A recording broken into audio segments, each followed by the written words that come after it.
This is Tuesday. This is January the 4th, 2022.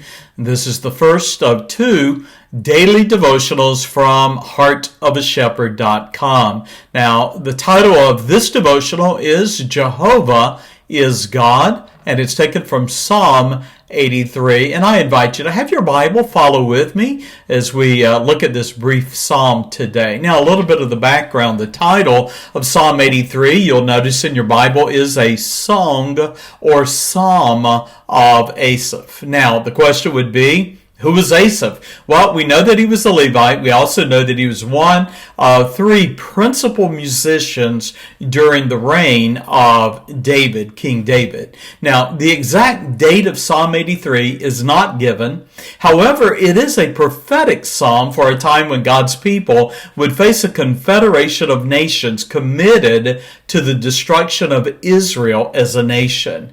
Now, I want you to consider, as you look at Psalm 83 today, three principal points from the psalm. The first is found in Psalm 83 verses 1 through 8, and I'm describing it as Israel's desperate cry to God. Now, the nation of Israel, God's people, are facing a coalition of nations dedicated to the destruction of Israel. And so the psalmist in this chapter cries out to the Lord to come to the aid of his people. The author reasoned with the Lord that Israel's enemies were also the enemies of God, and that they hated him and had plotted against those referred to as the hidden ones. Who are the hidden ones? They are the ones that the Lord treasured, none other than the children of Israel. Now, we notice in verse 4 that the enemies had boasted and they had encouraged one another. And I read, "Come, let us cut them off, cut off Israel from being a nation, that the name of Israel may be no more in remembrance." Now, those enemy nations, the adversaries, they were not content with merely overcoming Israel. They actually desired to annihilate them as a people, and that their names would be forgotten. May I say to you today that that is the same spirit that we see in our world today. There's a hatred for Israel as a nation, like there's a hatred for no other nation. Now, in the verses that follow, beginning in verse 6 and going through verse 8, you'll find that there are 10 heathen nations that are mentioned as having a confederation against Israel. And I invite you, if you go to my heartoftheshepherd.com, you'll see a map there, you'll see a mention and a listing of those nations. Now, beginning in verse 9 and going all the way through verse 17, we have the imprecatory prayer of the psalmist. That is a prayer that calls down God's judgment upon a people. Now, the psalmist, having identified the enemies of God in Israel, he prays to the Lord to destroy the enemies and come to Israel's aid as he had in ancient times. The enemies of Israel had boasted that they would raid and plunder the houses of God, specifically the tabernacle, its ark of the covenant, and then, of course, later on the temple. And the psalmist prayed the Lord would utterly destroy Israel's enemies.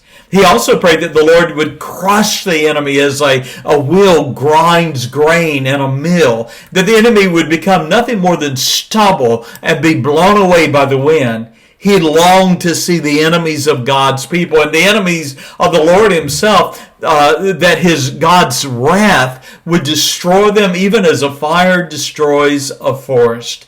He desired that God would confound the enemies of Israel and they would suffer shame till they had all perished. Now, why this prayer for troubles to be inflicted upon the enemies of the Lord? You see, it was not only so that Israel would see the Lord's deliverance, but it was also so that the heathen nations would know there is one God, and he is Jehovah, Yahweh, the eternal, self-existent God of Israel, who is the Most High over all the earth. Let me give you a closing thought. The existence of Israel in our day, the 21st century, is an undeniable testimony of God's providence, God's sovereignty, and God's person. He has kept His covenant promises were the people of Abraham's lineage and faith. All the other civilizations of the ancient past have passed from the stage of history, with the exception of one, Israel. Now, the nation we know today as Israel is a secular nation. And few live there who are genuinely a people of faith who love the Lord and keep His laws and His commandments. And yet there are Hebrew people there who do look for the coming of the Messiah, Jesus Christ, the only begotten Son of God, crucified, buried, raised from the dead, and coming again. In the words of the angels to the apostles in Acts chapter 1, this same Jesus which is taken up from you into heaven shall so come in like manner as you have seen Him go into heaven. I hope that this study has been a blessing to you. Again, this is only the first of 2 devotionals today. I hope that you'll look for the second devotional later on today. God bless you. Thank you for joining me this day. Bye-bye.